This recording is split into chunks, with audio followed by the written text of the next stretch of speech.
ఈరోజు రేవంత్ రెడ్డి ఎవరైతే ఉన్నారో ప్రస్తుత సీఎం, సో గతంలో కేసీఆర్ పాలనలో కరెంటు 24 hours ఉండొచ్చు గాక, లేకపోతే వ్యవసాయ రంగం కావచ్చు కొన్ని రకాలుగా బెనిఫిట్ జరిగినాయి గాక, కానీ ఈ ప్రభుత్వంలో కొంతమేర ఇబ్బందులు పడుతుండొచ్చు గాక, కానీ ఇక్కడ ఆత్మగౌరవ సమస్య కావచ్చు, లేదంటే నియంతృత్వ పోకడలు లేమి కావచ్చు. అంటే గతంలో కేసీఆర్ నియంత్రణ ఏ విధంగా చూసాం, కానీ రేవంత్ రెడ్డి ఆ విధంగా లేడు కదా. ప్రజలు యాక్సెప్ట్ చేస్తారు, అలాంటి విధానాలను ఖచ్చితంగా యాక్సెప్ట్ చేస్తారు. అందుకే ఈ గడ్డ మీద అంటే ఎలాంటి తెలంగాణ అయినా కానీ, ఏపీ అయినా కానీ, ఎక్కడైనా కానీ ఒక్కొక్క కోర్ ఆత్మ అనేది ఉంటుంది వాస్తవంగా. అంటే దాన్ని బేస్ చేసుకొని ఈరోజు మనం వ్యవహరించాల్సిన అవసరం ఉంటుంది వాస్తవంగా. సో ఇక్కడ కూడా ఏమైంది అంటే తెలంగాణ అనే ఒక ఆత్మగౌరవంలో భాగంగా ఇక్కడి ప్రజలు ఏంటి వాళ్ళ మానసికమైనటువంటి పరిస్థితి, అంటే పరిస్థితి మీన్స్ ఇక్కడ జరుగుతున్నటువంటి పరిణామాలు ప్రజలు ఏ విధంగా అర్థం చేసుకుంటారో ఒక్కసారి ఆలోచించుకొని గత ఉద్యమాలు ఏ విధంగా జరిగినాయనేటువంటి బేస్ చేసుకొని రేవంత్ రెడ్డి ఇక్కడ పాలన కొనసాగిస్తున్న విషయాన్ని మనం గుర్తుపెట్టుకోవాలి. ఇది ఖచ్చితంగా రేవంత్ రెడ్డికి అడ్వాంటేజే, ప్రజల మద్దతు ఉంటుంది వాస్తవంగా. సరే గెలుపోవటంలో అటు ఇటు కావచ్చు కాక, కానీ మళ్ళీ అధికారంలోకి రావడం కూడా అవకాశాలు ఉంటాయి ఒళ్ళు దగ్గర పెట్టుకొని పని చేస్తే కనుక. సో ఆ విధమైన పరిణామాలు ఉంటాయి కాబట్టి ఈరోజు జాతీయ స్థాయిలో ఉన్నటువంటి ప్రధాని మోడీ మరొకసారి ప్రధాని కాబోతున్నాడు. కానీ ఈరోజు ప్రజలను గౌరవించడం కానీ, ప్రజలతోటి జాగ్రత్తగా మెలగడం కానీ ఈరోజు మనం నేర్చుకోవాల్సిన అవసరం ఉంది.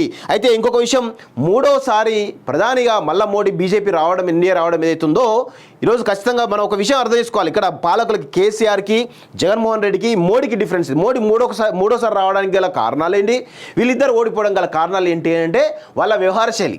ఈరోజు ప్రధాని మోడీ తన పాదాలకు ఎవరైనా నమస్కరిస్తే ఖచ్చితంగా ఆయన కూడా తిరిగి వాళ్ళ పాదాలు నమస్కరించేటువంటి ఒక సంస్కారం ఉన్నటువంటి వ్యక్తి. అంటే ప్రజలను గౌరవిస్తూ ఉన్నాడు ఆయన. ఎక్కడ కూడా నేను ప్రధాని కదా, దేశంలో పవర్ఫుల్ వ్యక్తి కదా, నాకే అందరు కాలు మొక్కాలి అని అనుకుంటే ప్రజలు ఎప్పుడూ ఆయనను తిరస్కరించే వాళ్ళు.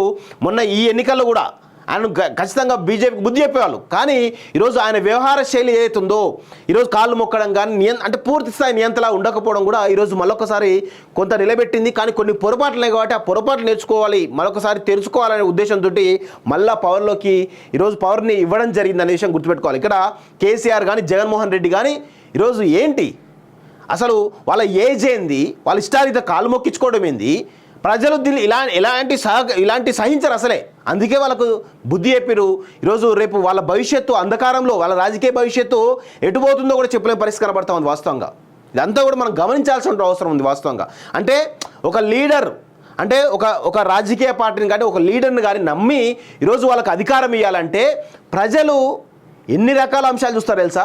సంక్షేమం బాగా చేసిండా, ఈరోజు అభివృద్ధి బాగా చేసిండా, తన యొక్క వ్యక్తిగత చరిష్మా ఏంటి, ఈరోజు ప్రతిపక్షాల మీద తమ రాజకీయ కసిని తీసుకోవడం కావచ్చు, ప్రతీకారం తీసుకోవడం కావచ్చు, ఇలాంటి అంశాలన్నీ కూడా ఖచ్చితంగా తోడవుతాయి. ప్రతి అంశం కూడా తోడవుతాయి.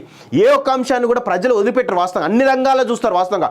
మోడీ గెలవడానికి ప్రధానంగా ఆయన చేసినటువంటి డెవలప్మెంట్ కావచ్చు, లేకపోతే ఆయన తీసుకున్న నిర్ణయాలు కావచ్చు, ఆయనకు ప్లస్ అయినాయి.